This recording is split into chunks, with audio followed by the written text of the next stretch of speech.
Halo, selamat pagi, selamat siang, selamat sore, selamat malam, dimanapun teman-teman berada dan membuka link ini. Makanya saya mengatakan pagi boleh, siang boleh, sore boleh, malam juga boleh. Terserah teman-teman membuka link ini waktunya kapan.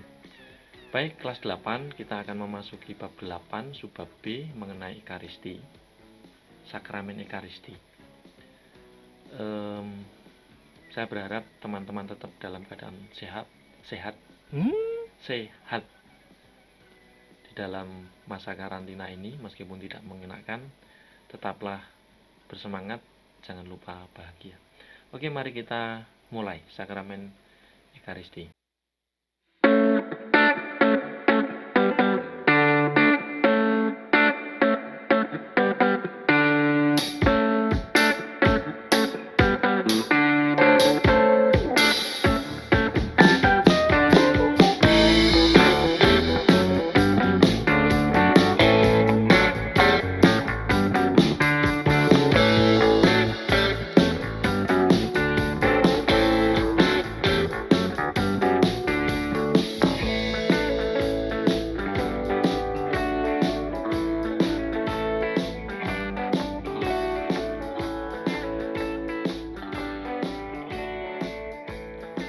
Ada yang menarik akhir-akhir ini, di mana kita mengikuti misa atau Ekaristi, karena tema kita adalah Ekaristi, secara online. Dan sungguh kerasa bahwa di masa karantina ini pesan teknologi digital sungguh penting dan bagaimana kita harus menguasai. Dan mungkin kita, teman-teman semua, hanya kita atau angkatan inilah yang mengalami pertama kali Ekaristi secara online dari rumah masing-masing. Bagi yang pakai HP dan tidak ada wifi mungkin akan menyedot banyak kuota juga, tetapi ini fenomena yang mau tidak mau harus kita hadapi. Baik, kita coba mengenal beberapa istilah dalam Ekaristi atau istilah Ekaristi sendiri. Kita mengenal adanya Eukaristia atau Eukaristein dari bahasa Yunani, artinya puji syukur. Kemudian kita mengenal istilah birkat dalam bahasa Yahudi, artinya doa puji syukur sekaligus permohonan keselamatan kepada Allah. Yang ketiga, kita mengenal istilah misa dalam bahasa Latin, atau kita di Indonesia juga mengenal istilah misa. Sebenarnya diambil dari kata atau kalimat akhir dalam Ekaristi, yaitu ite misa es, ketika imam waktu itu menggunakan bahasa Latin menutup misa dengan ite misa es Deo gratias. Benar enggak ya? Saya tidak tahu. Kira-kira begitulah. Artinya pergilah kalian diutus. Orang-orang mengenal misa. Yang keempat, kita mengenal istilah pemecahan roti atau perjamuan Tuhan. Dalam gereja Kristen itu ada perjamuan. Yang kelima, kita mengenal istilah sacrificium. Sacrificium mungkin dari kata sacrifice. Kok sacrifice bahasa Inggris ya? Aduh. Sacrificium itu pengudusan. Lalu oblatio, ada istilah oblatio juga, hanya istilah-istilah ini jarang dipakai di Indonesia. Di gereja Ortodok itu mengenal istilah liturgi ilahi. Kemudian pada gereja Anglikan itu mengenal komuni suci. Kalau komuni suci itu kita mengenal dalam Ekaristi saat kita menerima tubuh Kristus, menerima komuni suci. Mari kita lihat sejarah secara singkat mengenai Ekaristi. Kalau bicara Ekaristi itu sebenarnya panjang sekali, tapi bagaimana kita melihat secara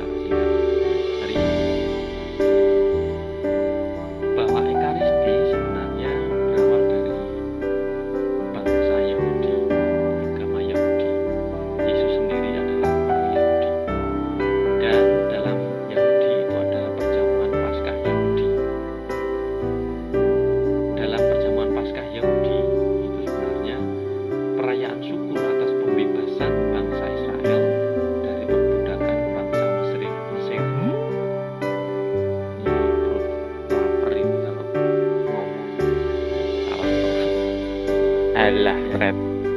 Nah, dalam perayaan perjamuan Paskah Yahudi, sarana yang dipakai adalah minum anggur. Minum anggur bukan dalam arti mabuk-mabukan, tetapi karena memang sarana mereka perjamuan Paskahnya adalah minum anggur, dan anggur itu adalah minuman khas di daerah sana.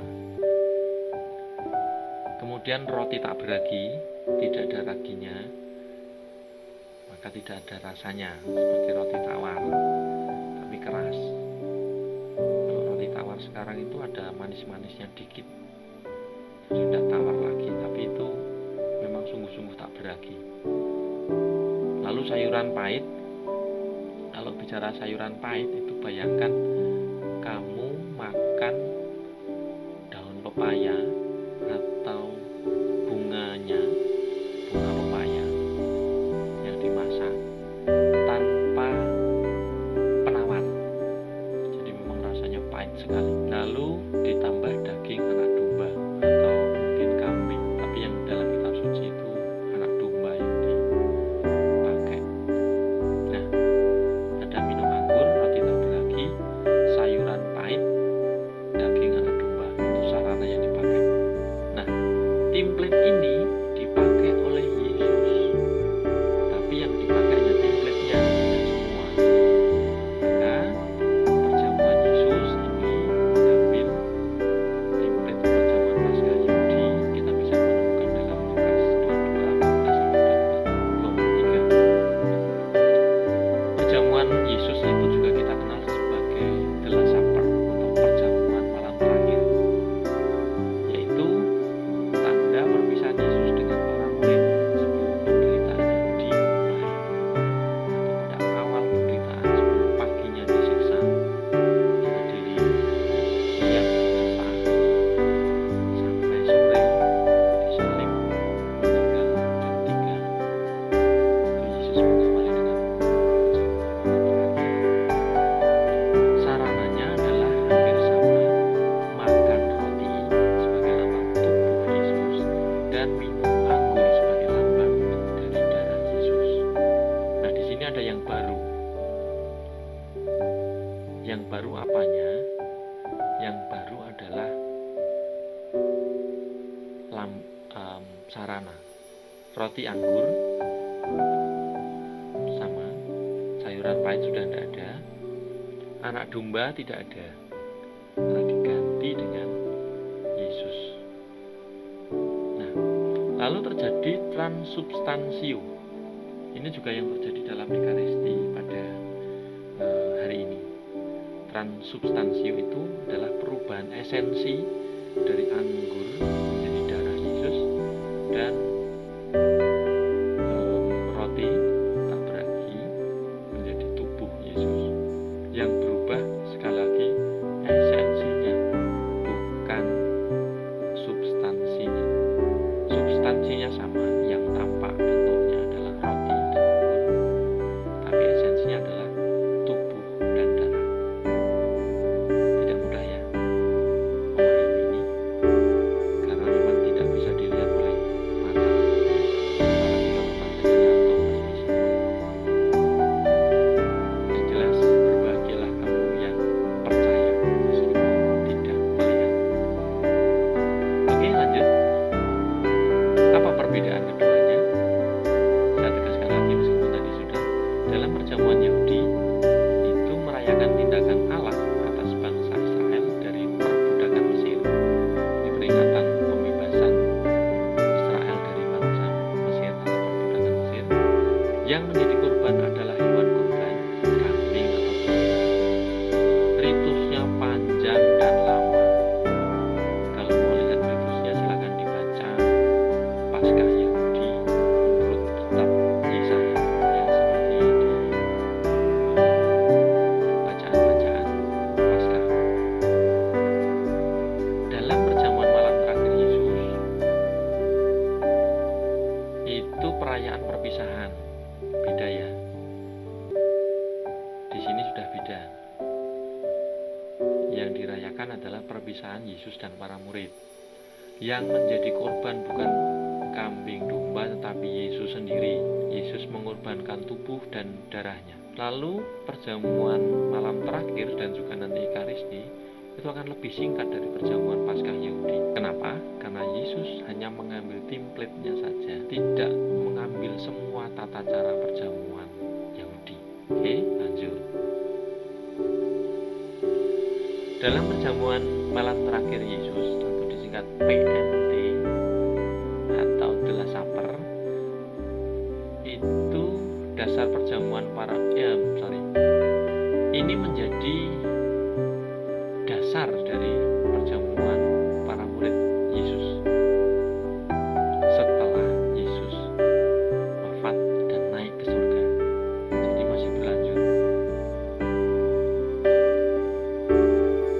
Ada pergeseran mana setelah para murid atau setelah sepeninggal Yesus naik ke surga? Perjamuan malam terakhir adalah perjamuan malam perpisahan.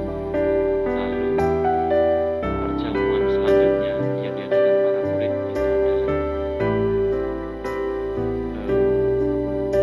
Ekaristi, yang kita kenal dengan istilah Ekaristi. Itu perjamuan syukur dan kenangan akan karya keselamatan Yesus Kristus.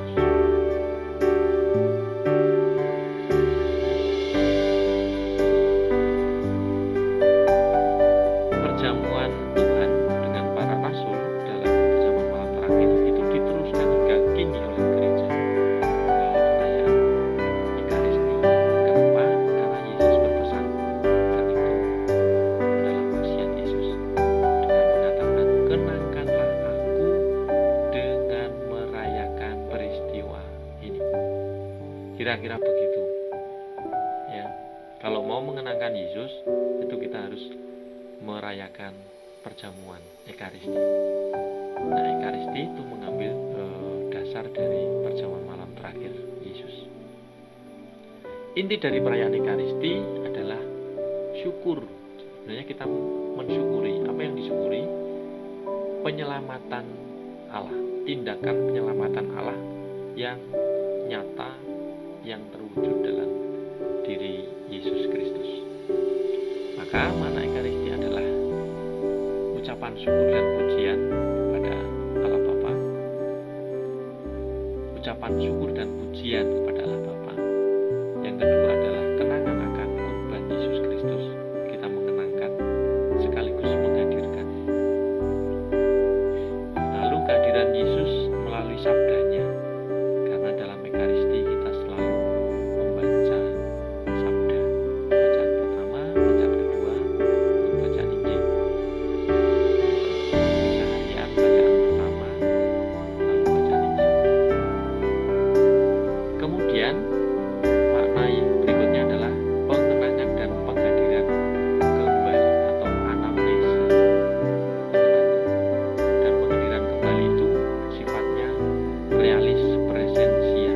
Kehadirannya sungguh nyata. Kadang ada cerita yang bisa melihat secara rohani pas misa itu hadir juga Yesus bersama para murid di dalam misa pertama. Semoga teman-teman ada yang mengalami hal itu juga. Lalu tindakan penyelamatan yang dilakukan oleh Yesus sebagai umat manusia di makna yang kelima. Berikutnya, Ekaristi merupakan sumber dan puncak seluruh hidup orang beriman Kristen atau orang Katolik. Nah, dari yang kita bahas, meskipun singkat, tetapi kita bisa menarik kesimpulan secara definitif bahwa Ekaristi adalah perayaan syukur atas tindakan penyelamatan Allah terhadap manusia dari dosa yang nyata dalam diri Yesus Kristus. Maksudnya apa? Kita di dalam Ekaristi itu merayakan syukuran. Apa yang disyukuri? Tindakan Allah melalui Yesus Kristus untuk keselamatan dunia, untuk keselamatan kita. Sopo sih kita sampai dibela-bela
apa?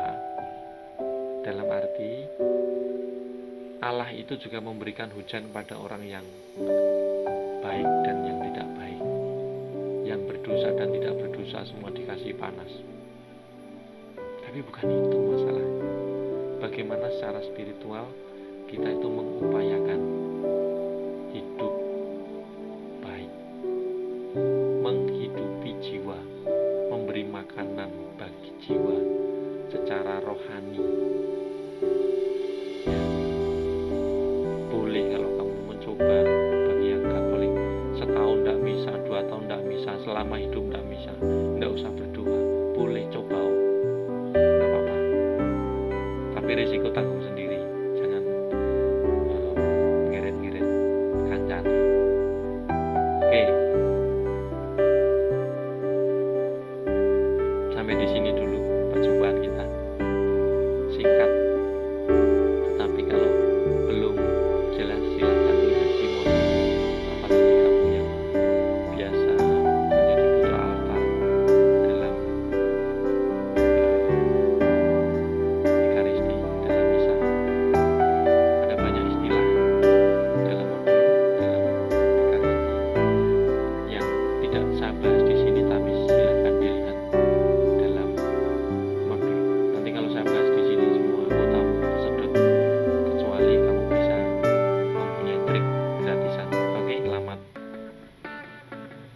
belajar. Selamat pagi, siang, sore, malam.